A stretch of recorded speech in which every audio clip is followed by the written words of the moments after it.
All right, and I'm going to go live. I'm going to do this one live on This meeting YouTube. is being recorded. All right, here we go, live on YouTube today, because we're not going to be discussing the verboten topics for YouTube. All right.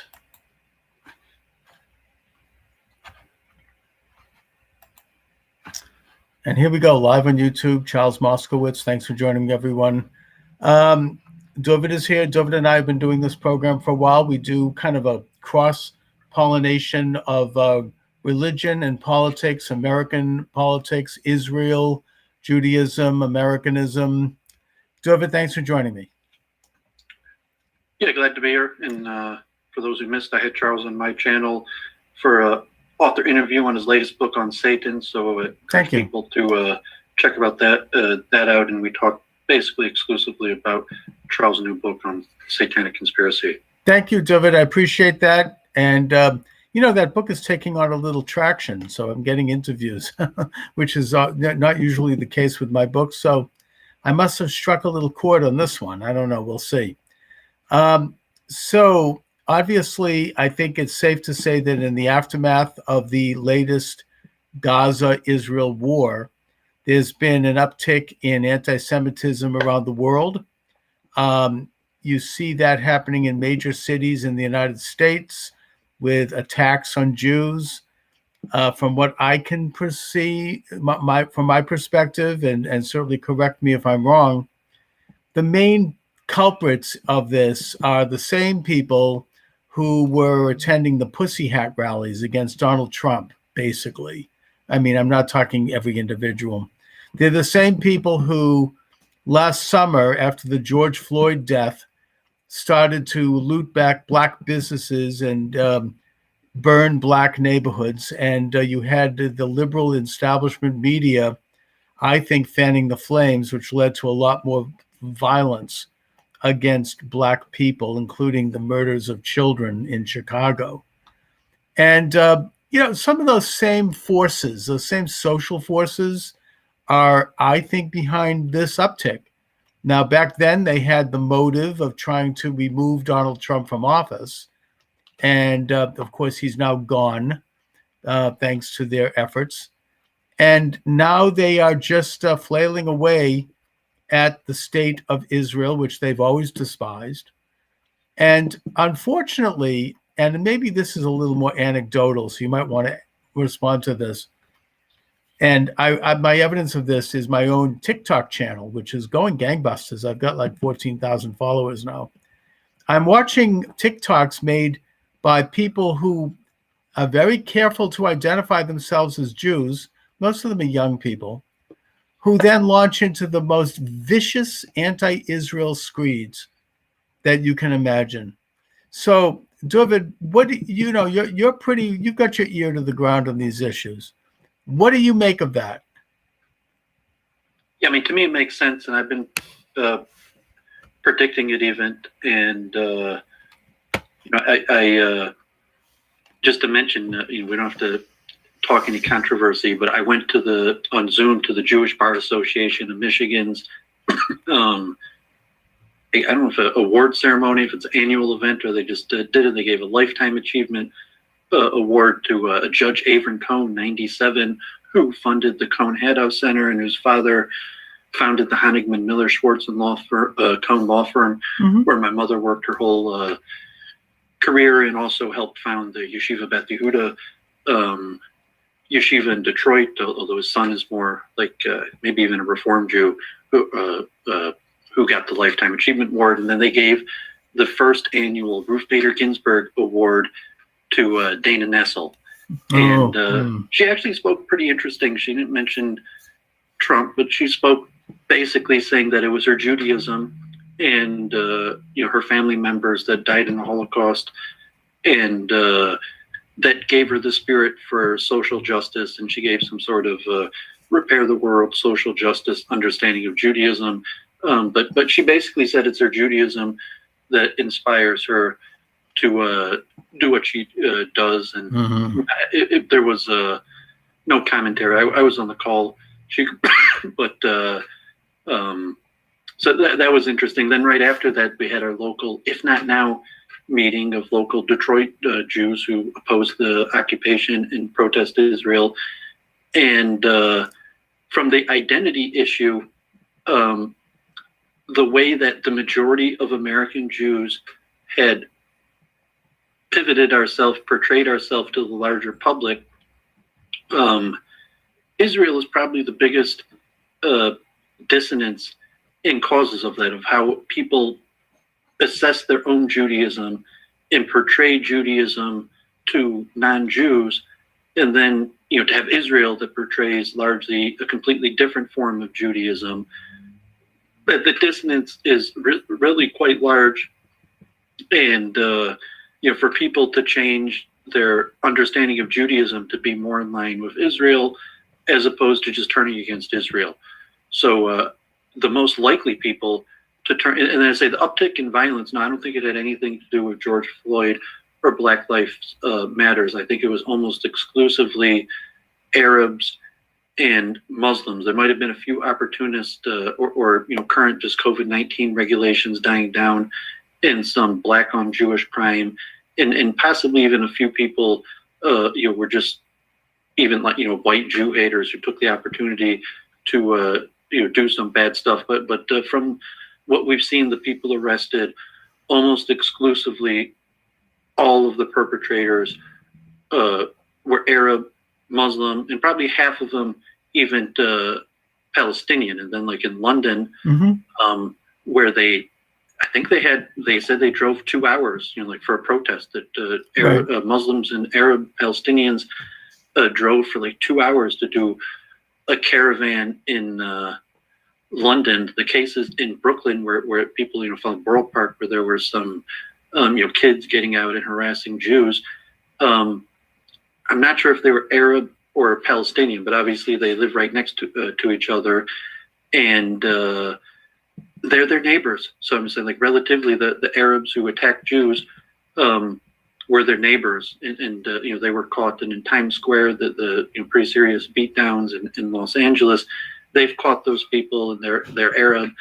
And if you listen to the comments, they're almost exclusively accusing Jews of killing babies, that they're attacking them, and they're saying they're doing it because, God forbid, they're claiming that Israel is killing babies. So I would say that it's unclear whether there's any connection with anti-Semitism in terms like Joseph Cohn, who wanted to accuse Duvid of being an anti-Semite for talking to Adam Green, and some of the things that I said that Charles has called out, like that sounds anti-Semitic, even though from my understanding that's what the rabbis taught me. But I could see to some Jews saying it sounded anti-Semitic. But Joseph Cohn mentioned that anti-Semitism really quiets down when there's no war in Israel, and when there's war in Israel, there'll be huge voices. And they all come out of the woodwork every time there's Israel's in the news. Yeah. Well, he's saying that the Arab and Muslim generally have their opinions, and it's like Amir Czar. Amir Czar was the Bernie Sanders and like I've met Amir Czar. I'm buddies with Amir Czar, and I don't see him regularly, but it's only when these issues of Israel come out, and we know that almost all Arabs and Muslims. Not all, but there's a pretty much consensus among the larger Arab, and here in Metro Detroit, the Arab American News, the larger Arab and Muslim communities was rather peaceful. There wasn't any incidents, as far as I know, in Metro Detroit, but there were huge protests. I think 7,000 people, and some of those tens of thousands of people showed up to Palestine, and so it's unclear whether there's going to be continue. But I think it is. I think it's anti-Zionism, so to say, not anti-Semitism. It really is the war in Israel being brought to the streets and saying, like, Charles, I know that you support what Israel is doing, and I have family and friends that are dying over there, so let's fight here too. And so it's pretty logical, whether it's anti-Semitism. In Metro Detroit, it's like, okay, we got Jews and Palestinians. Are we really going to fight between Jews and Palestinians all the way here in Metro Detroit? But yes, we will, because people are killing each other, and Jews have family and cousins that have died, and bad things that happened to them, and the Palestinians here in Detroit So when there's a flare up, that there would be violence, and I think if you have Heshi Tishler back on, they were going to have like a car protest, pro-Israel protest, and the rabbis told them not to do it. That saying generally, I lived in Brooklyn. Most of the rabbis are anti-Zionist and largely do blame Israel for the anti-Semitism. It's a very hot topic, and saying don't cause us problems with our peaceful Arab neighbors. I get along perfectly fine with my Arab and Palestinian neighbors in Detroit, and I do not need the war being brought here. And then like the incitement, like I said, like who is inciting this stuff? Even TikTok, like there's videos, people are posting TikTok videos. That's how the whole thing started. Right. I mean, that's what I was mentioning in Jerusalem, earlier. TikTok videos of Orthodox Jews getting picked on by Arabs in Jerusalem that went viral, that largely caused it. But there's incitement, and the incitement is, like Nick Fuentes debated Barnes, somebody. Oh, he's very anti-Israel. Jones. Yeah. I saw a little of that, and he's very anti-Israel. Now, David, first of all, because we're live on YouTube, I can't really comment too much on Dana Nessel, the Attorney General of Michigan, other than to First say annual Ruth Bader Ginsburg Attorney of the Year. Yes. Other than to say in very oblique terms that she played a role in the 2020 election in Michigan that led to an outcome that we know about. Let's just leave it at that.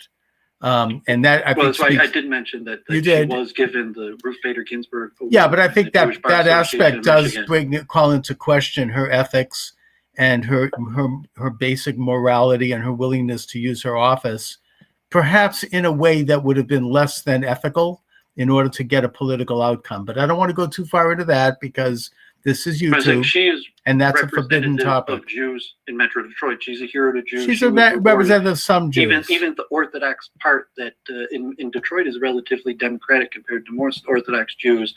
Is saying like, no, Dana Nessel is a hero to Jews. Okay, in Metro fine. Detroit, maybe she is because they're all right or wrong. No, all right, I'll accept that. They're all liberals, but the point is that on the state, she's a state office holder in Michigan. She's the Attorney General, and she's answerable not only to all the people of Michigan, but her function is supposed to be operating within a reasonably objective standard of law. I would suggest that there are some questions about that with regard to the last election, but we're not going to go into that. Anyway, David, yes, I would say that your observation is probably correct in terms of the real, violence against Jews and the protests, probably mostly by Arabs and Palestinians and Muslims. They do have skin in the game. I understand that. Essentially it is a war between two peoples in Israel, and both sides. I mean, maybe I'm sounding liberal here. I don't know, whatever. But both sides do have a legitimate argument to make. I'm not one who's going to say that the Palestinians are completely off base. I separate the legitimate argument. Means like a blood feud doesn't matter if it's illegitimate. It means like if you kill somebody by accident, according to it Torah, creates a cycle of violence. There's still a blood feud. It didn't matter if you're exactly like, no, it was 100% an accident. It doesn't matter. It creates the other person's family is going to go after and try to kill that. It creates a cycle of violence and a cycle of vengeance, and that's why Israel was, I think, pleased that this Soleimani guy was taken out, because he was responsible for the deaths of a lot of Israelis over a long period of time, and of masterminding terror attacks against Israelis. So, even though it was a military target and a good one, there was also a vengeful element to that. And when you're doing that sort of thing, that's why I think Israel's very careful and selective to avoid it when possible. But in a war, people are killed. My point before is that I understand the Palestinian position that they somehow have a right to the state of Israel. I just think that if you put the two arguments next to each other, that being the Israeli Jewish argument versus the, I suppose you might say, Israeli non-Jewish argument in the very broad sense, the Jewish argument is the better argument on just about all areas of endeavor. I could argue it. I have argued it. But nevertheless, having said that, I recognize the argument of the other side. I mean, here in Massachusetts, in colonial times, we had King Philip's War, which was the early English settlers versus King Philip, who was a Wampanoag Indian, and he lost that war. And I understand the argument on both sides. I would just argue that ultimately the war was decided and that the English colonists probably had the better argument. So we can look at conflicts in history as well. The point is that doesn't even matter because, saying there's dead Palestinian kids and dead Israeli kids. It creates. It does. It clearly. Creates, the other side, the argument doesn't matter. In a war, people are killed. Palestinian kids, and it creates a blood feud. We've gone over that already, David, obviously. On who was right or wrong, you're saying that these people who did anti-Semitic crimes, so to say, they all said it was because of dead Palestinian kids. And I get that. There's a war going. There's a war going on. The argument. Look, there were dead German kids too, due to the Normandy invasion. It's unlikely that this would have happened. Look, there were dead German kids after Eisenhower ordered the D-Day invasion of France.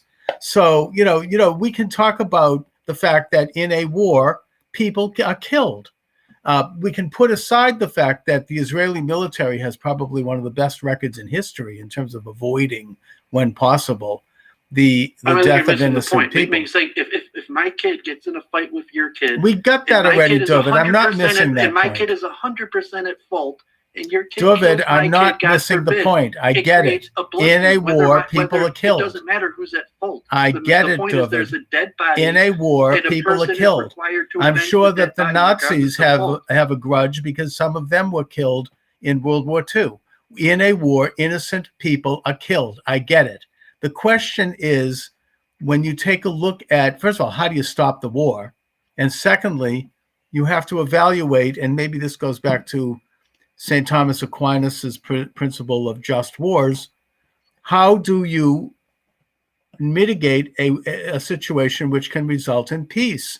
We all get the fact that in a war, innocent people are killed, and it creates a cycle of violence. You keep on adding this point, innocent. I'm saying it doesn't matter whether they're innocent or guilty. Well, if they're guilty, it's a war. It creates a blood feud, even if they're guilty. All right, so guilty people. Well, you kill Hitler. That creates a blood feud. Something fine. That's irrelevant because even if they're guilty, it's going to create a blood feud. All right, fine. Innocent people and war combatants. If they're killed, it creates more problems. Even the question, I get that. Fine, war criminals. Blood feud. Yeah, great.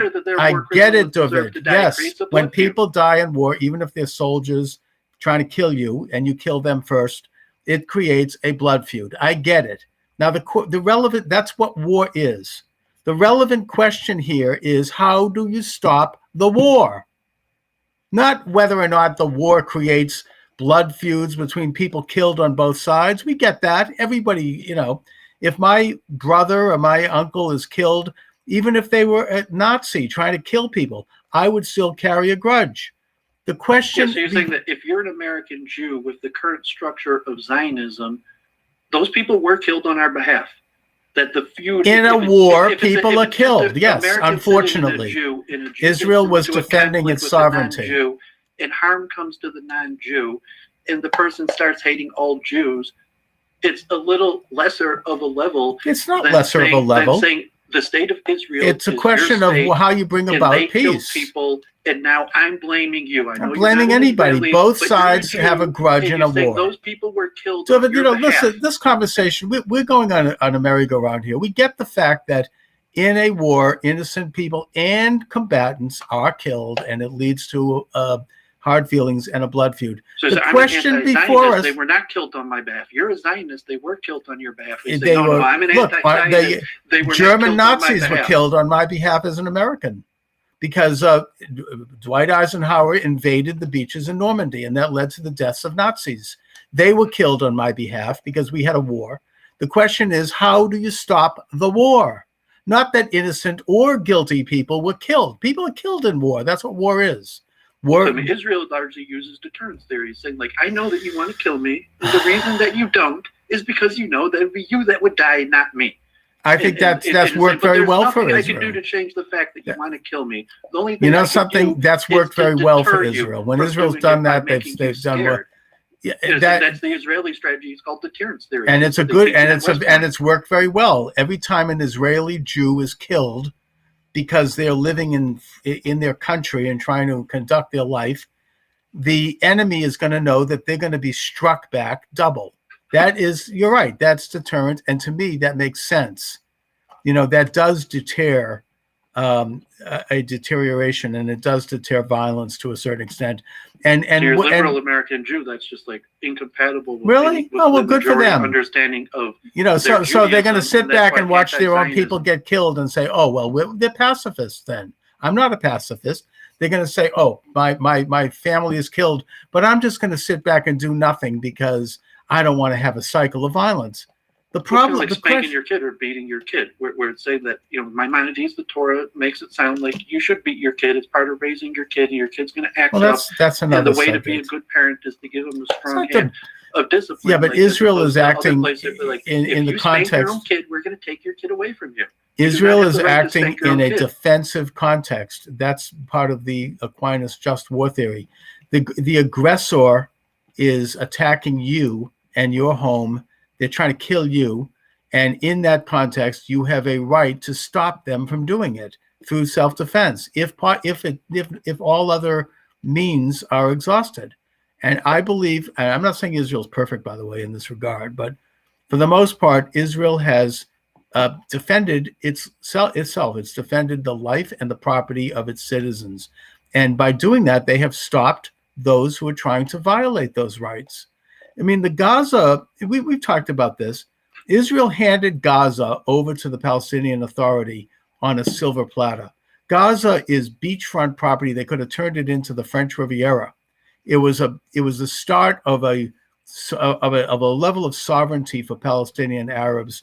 We also should note that at the same time, they turned Jericho over to the Palestinian Authority, and they would have done more. They stripped the area of its Jewish population, making it Judenrein. They ethnically cleansed, I think it was about 10,000 Jews who had lived in Gaza. They lost their businesses, they lost their homes, they had to go back to Israel, and they've been displaced ever since. And there were problems, social problems connected to that. They gave the Palestinian Authority training in how to govern Gaza. They gave them police training. They gave them money. Money came in from all over the world, including the United States. They had every opportunity to turn Gaza into what could have been an autonomous Palestinian state. But instead, they had Hamas take over and use Gaza as a launching pad to start firing thousands of missiles into Israel proper. This is not disputed territory. They started firing missiles in Ashkelon and Beersheba and Ashdod and Sderot and other Jewish cities in Israel. When Israel responded to that, they then started building terror tunnels so they could get people into Israel under the border so they could kill as many Jews as possible. And they tried other things like gas balloons to try to burn Israeli forests and every other terror thing they could do. Even just a month ago, Israel stopped a munition ship from smuggling major weaponry into Gaza from the beach. So this is their choice. This is their government. They have used that area to commit aggressive, imperialistic wars against Israel. And I don't know if it really is the will of most Palestinian Arabs in Gaza to do that. I don't think it is. Now, my evidence for that is anecdotal. Again, I spent a summer in Israel back, maybe it must have been about 20 years ago now, working at a factory near the Gaza Strip. And about half of the employees there were Arabs who came in every day from Gaza. The other half were Israelis. And everybody got along fine. They just like to make funny pranks against each other. And I got to be friends with some of the Palestinians, and I got to talk to them. And my impression, again, anecdotal, I will admit, was that, and by the way, they told me don't talk politics, but I like to talk politics. I took a few risks. My impression is that they liked Israel. They admired Israel. They wanted to have an independent Palestinian state in Gaza that would be like Israel and that would exist peaceably alongside of Israel. This, I think, was the opinion. I don't know if it's the opinion today, probably isn't, but this was the general opinion from my anecdotal evidence, I think, of most Palestinian Arabs in Gaza. Unfortunately, they had terrorists take over Gaza once they were given independence, full independence, I may add, and they turned it into a launching pad against Israel. So, if you want to talk about, it's a matter of defense for Israel. It's called Luke Ford. It's just competing group interests. I mean, you could give them morality. Okay. But Israel doesn't have any designs on there's Gaza. Group they had no designs on Gaza. They were the interest was for Israel to see the emergence of a peaceful state beginning with Gaza. That was their interest. That's what they did. I'm not saying every single Israeli agreed with it, but that was the policy of the Israeli government. Well, and that was the action. In America. I mean, it's unlikely that was really their policy. That's just what they told. It was their policy. I just went over this. They evacuated Gaza. They stripped out and forcibly, in some cases, removed about 10,000 Jews from Gaza. So yes, that was their policy. And they worked with the Palestinian Authority in every way possible to try to aid them in the development of a normal, sovereign entity that could have functioned and could have become a part of the peaceful nations of the world if they had chosen to do it. They didn't choose to do it. So Israel's interest was not to have, they had the opinion. And by the way, at the time, the prime minister was Ariel Sharon, who was a pretty hardline guy too. And it wasn't like Labor either. I told you my opinion. I mean, I stick it with it. I think Netanyahu is basically a CIA stooge, and Israel's kind of like a puppet government. They're not going to be able to get rid of Netanyahu. Well, that has nothing to do with anything, David. We're talking about the conflict there. I don't agree with that. Netanyahu is some sort of stooge, and Israel can't get rid of him. And if whoever is propping Netanyahu up as a stooge is so, what do you think? If he's likely to be replaced, you know what? I'm going to take the bait, David. And if you're saying I just make the point that Netanyahu, if he goes down, I would say it's over 90% likely that it's going to be someone much more further to the right, and the person to the right is going to be probably openly pro-apartheid, pro-racist, pro-expulsion. That's my read and prediction. Okay, I hope not. We can't predict the future. We can't predict the profits the future. Flows through us, but I'm predicting Netanyahu's probably going down. He's probably a puppet for somebody else, and once he goes down, it's going to be someone like dictators in the Middle East that's going to replace them, and they're probably openly going to be open racist towards Arabs. Well, first of all, that's not really the majority opinion in Israel. I don't. In my opinion, the polling. That's what I'm saying. That's not the majority opinion of Jews, but it's the majority opinion of Jews in Israel. So you're saying that the majority opinion. CIA propping Netanyahu up. David, are you suggesting that the majority opinion in Israel has something against Arabs based on race? Yeah, I think that someone could rise to power of Israel on the platform. Are you saying that's the majority opinion of Israelis? That's what you just said. How you poll it, that well over 50% of Israelis favored the expulsion of Arabs. So I mean, if someone could rise like President Trump on the platform of expelling Arabs, that they could rise to prime minister and carry it out. And saying Netanyahu, if you call him a stooge, the reason we keep Netanyahu in place is because he will be replaced with an Israeli that wants to expel the Arabs. Possible. I mean, first of all, I don't know if that it doesn't make Netanyahu a stooge. I think that most evidence that he's a stooge. Most Israeli governments his second wife is not Jewish. There's a whole string of evidence that Netanyahu is likely a CIA stooge. There's no evidence for other. I mean, he was born, raised, trained here in America. David, first of all, Netanyahu's second wife is not Jewish. I never heard that. Well, I mean, God forbid I'm here to say Lashon Hora, but I'm pretty sure that he had an affair on his first wife, and with a non-Jewish woman, and then ended up divorcing his first wife, and his second wife converted to Judaism, and he has children with her, and then they later got divorced, and then he married his current wife, and actually, of who Yair Netanyahu is a son of his current wife, but actually, ironically, Netanyahu's kids from his first wife are Netori Karta and anti-Israel. So if you're in Israel and you read the papers, you'll see like these notorious anti-Israel protesters, and includes Netanyahu's own children from his first marriage. And this is even on Wikipedia. That's fine. I mean, that's his business. Look, the thing is that the leader of Israel saying to use that as evidence, like this guy's some sort of CIA stooge or something. This happened. Look, I think that every Israeli prime minister. It happened in your neighborhood. It happened at MIT. That he cheats on his first wife and ends up marrying her. So, but I don't care about his personal life. We were talking about secret societies, and if there's secret societies operating anywhere, it's in Cambridge, in Harvard, at MIT, and Netanyahu is likely to be one of them. I think every Israeli prime minister, going back to David Ben-Gurion, has probably worked with the United States, including the CIA.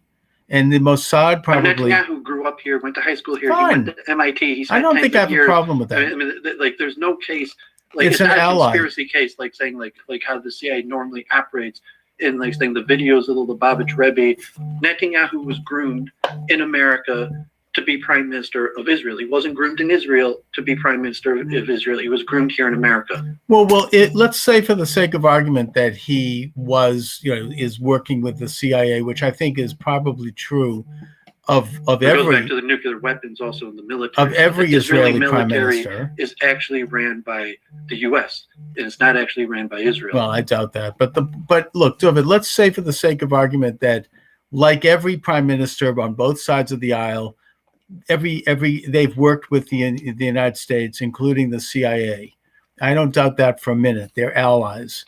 The question I guess I would have, I mean, not that you know, but one that we can speculate on is, what is it that the United States would expect if, in fact, the United States holds that kind of influence over the Israeli government, which I doubt. But if they did, what is it that they're expecting? What do they expect Israel to do? Why are they? What is their interest? God forbid, is to not mass kill Arabs, like Jimmy Carter said. Like that. So you're saying that Israelis, he knows the Israelis don't have a nuke, because if Israelis had a nuke, they would have used it. And saying that Netanyahu is being kept in office because anybody that replaces him would have killed a lot more people than he did. And you know something, David? I don't accept that. That's outrageous that you would say that.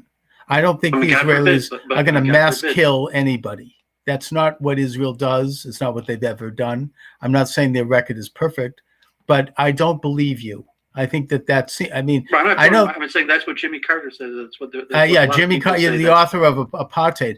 Look, I don't believe you. I mean, I know that you've criticized me. I'm just a Jew sitting here in Detroit. Yeah, saying I don't. I'm not believing me. You've criticized me, David, for saying that you are anti-Semitic, and I'm not saying you're anti-Semitic, but I'm saying that you might have imbibed some of the anti-Semitic tropes that you're exposed to in some of the interviews you've done. I mean, this sounds like, you sound like E. Michael Jones. I'm looking at the polling of what actually Israelis say. So you're giving. They're saying they want to mass murder Arabs? Show me the poll. I don't believe you. No. Well, I mean, the poll that say, God forbid, you use the language. No one's going to say. I don't believe it. I don't think anything.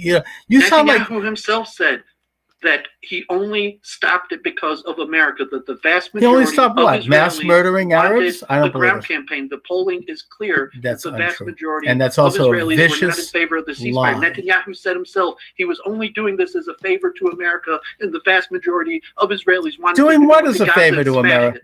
That's what he said himself. So you're the one who's lying. No. Said it himself. He said it himself that he didn't want to have a ceasefire with Gaza. Yeah, because he wanted to destroy their tunnels. From the US, not because he. Yeah.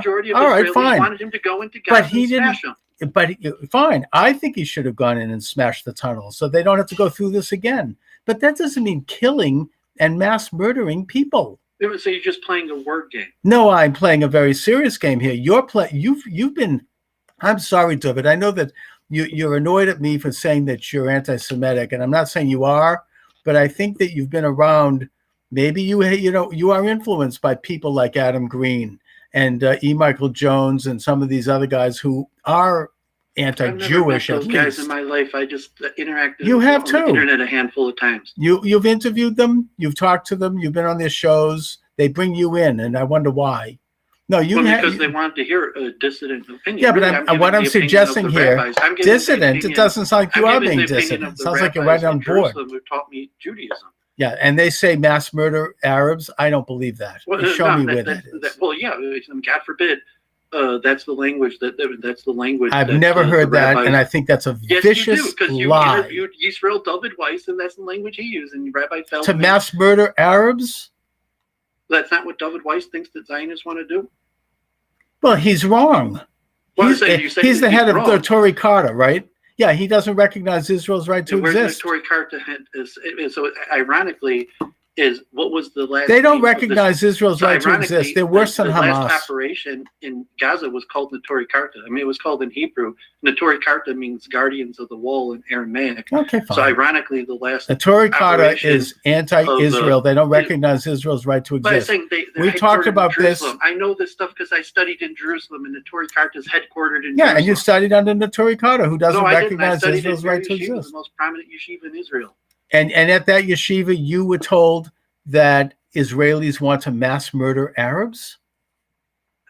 They have a pretty bad view towards the intention of I'm not saying, God forbid, mass murder. And you did too. You said mass murder. Yes, you did. You're playing a word game. I'm not playing no word games. You said it in flat English that they would, if it wasn't for Netanyahu, who you call an American stooge, they would have a government that would mass murder Arabs. I could play back the tape. You did say I'm saying that. I mean, my impression of how it would go down is that they would try to expel them, and if it didn't work, it could, God forbid, lead to a mass annihilation. And saying, but they say the intention is to mass murder. I think that's dead wrong. God forbid, to be honest, I have heard a lot of Jews talk about the mass murder of Arabs. God forbid, not a bunch, but well, I mean, I was in Brooklyn. I used to go to the JDL. I knew all of the Kahana guys. I mean, I didn't think I was buddies of them. I don't even think Kahana would have called for the mass murder of anyone. But saying, even and they've been banned in Israel. You're talking about the Kaf Charles, have you ever once in your life heard someone use the N-word? So yes, there's a lot of people probably, yeah. I've probably heard a lot of people. There's a lot. Yeah, I mean, I could mention my late grandmother used to say it was horrible. But I saying there's a lot of Jews who talk like that and just say that doesn't mean they're calling for anyone to be mass murdered. And then maybe expelling people who are terrorists and who are trying to kill Jews. I'm saying really they are. Yes, but not mass murder and not total. They're calling for the mass bombing of Gazan areas that would lead to the murder of. They're calling for the destruction of the terror tunnels that are used to kill Jews.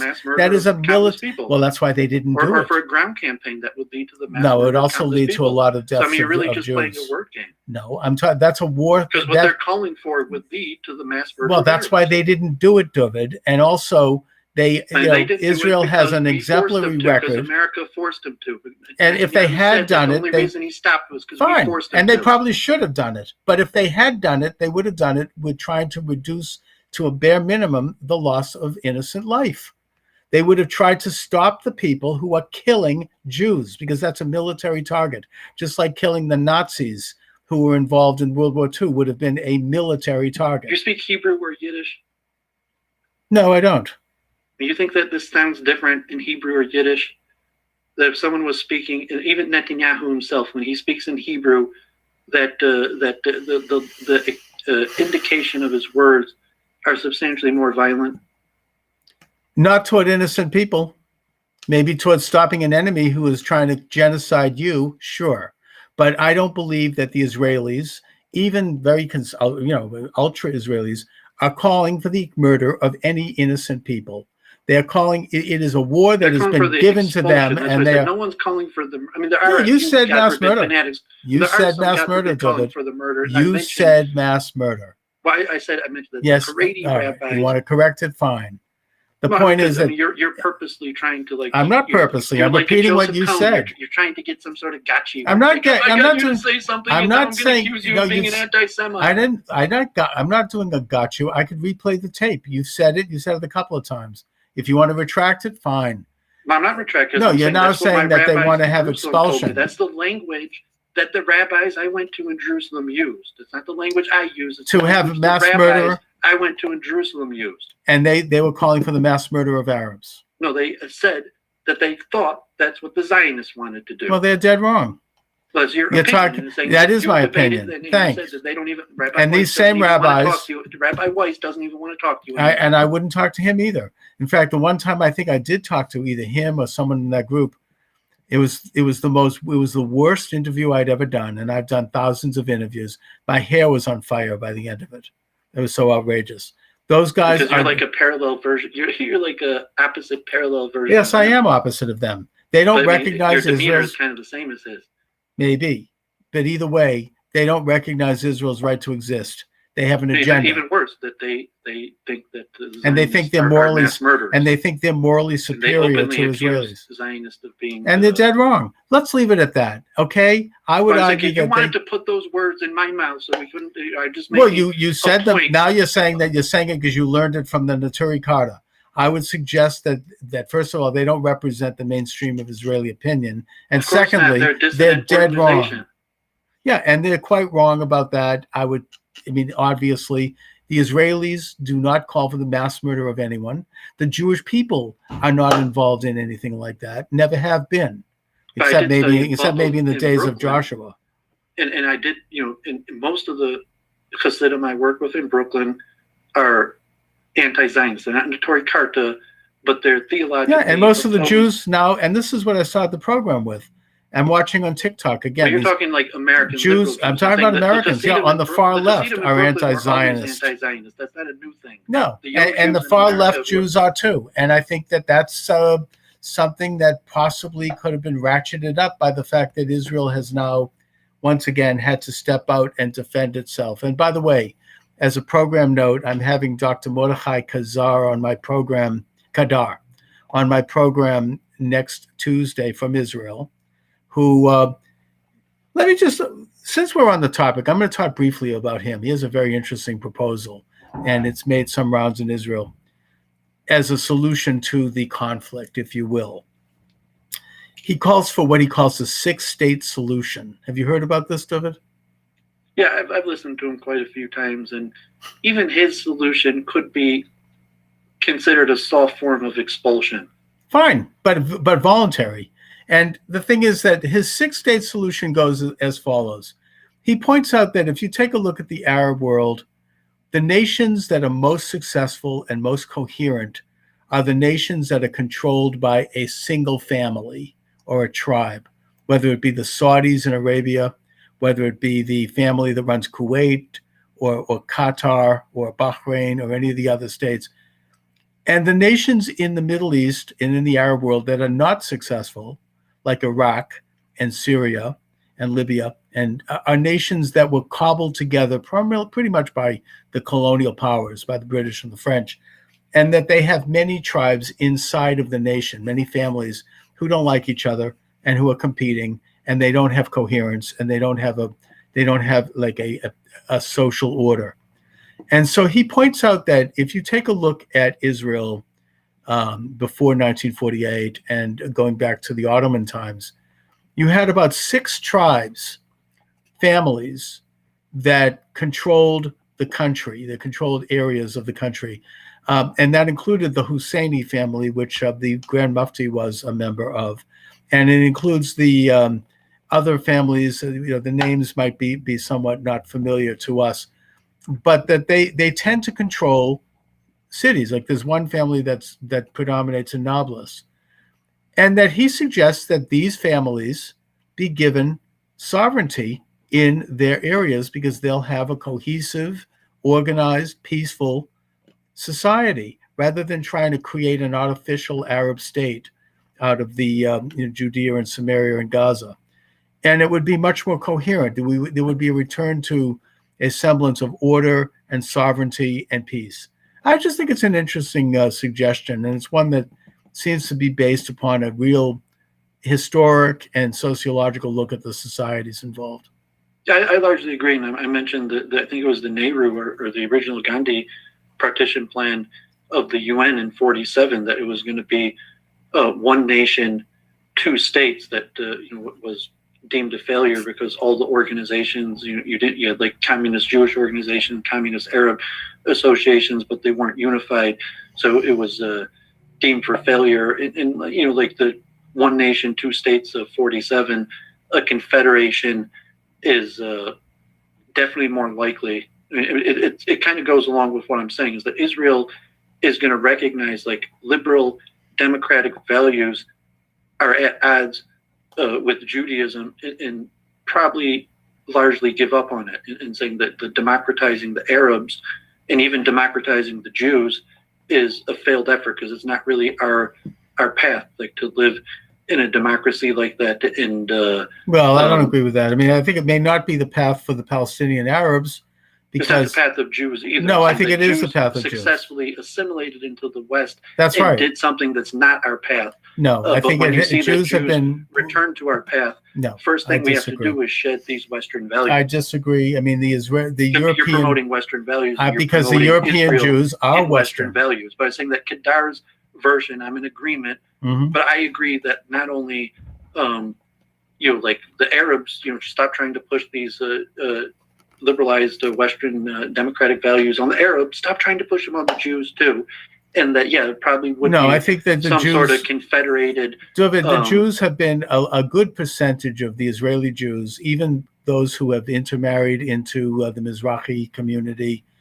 They do have Western values because they've been a part of the Western European and even American democracies going back many centuries. So it's not the same. Bad for Israel. That's not good for Jews. It's bad for Israel. No, it's good for Jews, and it is good for Israel. It's good for Jews. And by the way, good for Jews it's ultimately good for the Arabs too, because it's. They should stop speaking English. I'm saying that. No. When I was in let me give you an example. The real deal rabbis refuse to speak English. Good for them. I don't care about. They're fringe. Kids English in Israel. Yeah, they're a bunch of fringe people. But the point is that. No, I'm saying it's not you. In my book, fringe sitting from Boston, but you're the one who's fringe. Those people are mainstream. They're not mainstream. It's the ridiculousness. They are not mainstream in Israel. Saying people that represent Judaism are fringe when you're the one who's. They are not mainstream in Israel. Mainstream in Israel is a more Western view. Now, in my book about the Mufti, the Nazi connection to Islamic terrorism. Did you mention his blue eyes? Like that was one of the first things that cued me into the blue-eyed theory. When I don't get into people's race. I saw that Mufti was a blue-eyed man. Yeah, he was. And I saw that. That's what Hitler Germans noticed. Trusted him was because of his blue eyes. Yeah, that's right. But the main thing that I discovered in the course of writing that book was that Khalidi's also a blue-eyed man. Was that King when he Faisal came here to Detroit is a blue-eyed man? King Faisal bin Hussein, who was seen as the real predominant leader of the Arab world in his day, which was early 20th century. He helped with Lawrence of Arabia, helped him liberate Saudi Arabia and Iraq and Palestine and Syria from the Ottomans in World War I. And he was seen as, he came from the Hashemite family, which, historically and religiously is viewed as direct descendant from Muhammad the Prophet, and he was recognized as the preeminent. Abraham, our cousin. Yeah, he was recognized as the head of the Arab world at the time. He signed an agreement, an accord with Chaim Weizmann as part of the Paris Peace Agreement in 1917, 1918, separate from the Balfour Declaration, where he agreed to recognize Palestine, which of course back then meant Jewish, as an English borders, as long as they respected the right of the Arab minority and as long as they respected Islamic holy sites, he would recognize Palestine as a Jewish state, and signed an accord for that reason. He also sent a letter at the time to Felix Frankfurter, who was a major Zionist and who was the head of Harvard Law School, went on to go on the Supreme Court, where he said that, of course, all Arabs and Muslims, we welcome back our cousins to their ancient homeland, and we want to build a peaceful coexistence. Now, the reason Faisal wanted to do this, and eventually he would go on to become king of Syria and then Iraq, and his brother would become king of Jordan, and his brother's grandson is now king of Jordan. The reason that Faisal wanted to do it was because he was hoping, his vision was for the post-World War I Arab world to emerge and embrace Western democratic ideas and principles. He wanted them to embrace Western technologies and Western notions of democracy and government. He felt that this was a merge between that and Islam would be the way forward for sovereign Arab nations, and that he felt that a Jewish nation would be a good partner in terms of doing it. And it would have been, by the way. It was an incredible vision. And it was one that was shared by Weitzman and the Zionists at that time, and also not only by Faisal, but a lot of very forward-thinking Arabs and Muslims in the world. And in my book, I show how Husseini, the Grand Mufti, subverted that years later. But I only bring this up now to point out that Israel was a nation, and the Jewish people were a people, and that includes native indigenous Jews to a certain extent, and Arab Jews who were settling there, and even Arabs, non-Jews, who were settling the area as well. They wanted to have a Western-thinking, democratic society, even one that also embraced traditions and religion and all of those factors as well. And I think that is the ethos of the state of Israel. I don't think that's going away. I don't think Israel's going to become some kind of a medieval theocracy.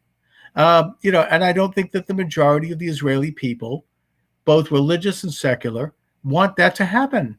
Now, if you're telling me they do, then that's a very sad development. I don't believe they do. Anyway, David, I don't want to go too much longer, because if I do the show too long, I won't be able to download it into Rumble. So why don't you talk a little bit about what you're up to? Yeah, so tonight I started a Thursday night debate prep, and just on Charles' commentary, my prediction is somewhat the opposite, and I said that I think it's likely that Israel will move more into some sort of theocracy, authoritarian, more so, and I think Israel is going to end the right of return. I think you'll see that the masses of American Jews might turn against Israel, and that it will precipitate the end of the right of return. And maybe Mordecai Kedar will. I'm going to ask him about that. Yeah. Will be proven correct in saying that the ending of the right of return to American Jews. Why would they end the right of return? That would be insane. Let's stop trying to make Israel amenable for the West, so that American Jews, when they get here, will feel comfortable. Let's just set up Israel the way that Jews would live as autonomous people without influence of the West, and it'll be a Confederate. Never happen. Anyway, David. That's fine. Of course not. Anyway, listen, I want to thank you for joining me as always. So have a good one. So tonight I'll be doing on my channel debate prep with Church of Entropy, who's going to be on modern day debate tomorrow night with a 4-part panel. I think an agnostic, an atheist, a Christian, and a pantheist will be representing pantheism. I guess you could call her a Western convert to Hinduism. Actually, she's part of the Arya Samaj. And we didn't talk about that with your book. We could, if you talk with her, or a different time, maybe she could join us next Thursday and talk about what is the Arya Samaj. And you talked about the Aryans, but from a Hindu perspective, and that it's in this ancient society of Aryans. The reason we know about it is because the Sanskrit literature, and from her view, it's kind of like Judaism, where it was wisdom that people were given, and it wasn't a race. Is she part of the Theosophical Society? No, she's part of the Arya Samaj. Oh, okay. Oh, yeah. But we should do it. I'll look into it. Send me a note about it. Which I guess you call it. The Theosophical Society is largely for Western converts to Hinduism, as opposed to Arya Samaj is actually a Hindu organization. It was one of the more right-wing ones that was most vehemently opposed to Christianity and British rule and the leading, but it's an interesting topic, and so we're going to prepare for that debate. And I may hear from my debate with Ben Watkins, because I did formal debate in high school. It's called the Flow, and I went over the arguments and color coordinated them. So it's going to kind of be like a debate prep show where I'm going to teach people how to formulate arguments. And did you do formal debate like in high school or anything like that? Yes, I did. And did you I did flow? some. You know, I'd like take Yeah, you do shorthand like notes. you do like a chart where you have to have 3 sources, and yeah, I mean it's interesting. It's good. It's a I good mean, my mother discipline. was a lawyer too, in different forms of shorthand, but I think it's important. Yeah, I agree. And It's a you know, so lost I'm skill. gonna, It's a lost skill. I mean, especially now in high schools, they're doing these debate clubs, which are excellent. And so I'm going to be trying to teach people that, Yeah. you know, by actually going over my debate and showing how I did it for myself, and helping Jennifer. And I think I got a guy actually in Boston too, Forex Shark, who is actually quite an entrepreneur. Might be already a you know, multimillionaire and is maybe not even 30 yet. well, You know, calls himself Forex Shark. let's put him on the show, David. And he does Bitcoin. So, but he needs help in public speaking. I know nothing about Bitcoin. He's very good in finance, but he's pretty introverted. Okay. But I mean, he could talk about his you know, his Bitcoin and you know, Ethereum. I'd like to do a stocks show on and that charts. because I know nothing But about it. I'm gonna, you know, like with the debate prep, I'm also, if he comes on, I'm gonna teach him kind of the basics about public speaking. I said that if you're very introverted, proficiency breeds confidence. Confidence brings confidence. Okay. So if you're very scared to be in front of a crowd, being extremely confident in knowing what you're talking about is usually the best thing that you could do to prepare. So that's all right, David. Good. Maybe we'll put him. I'm too. game if you want to put him on this show. So, all right, I'll talk to you soon. Have a good one. Great. All right. Thanks a lot, David.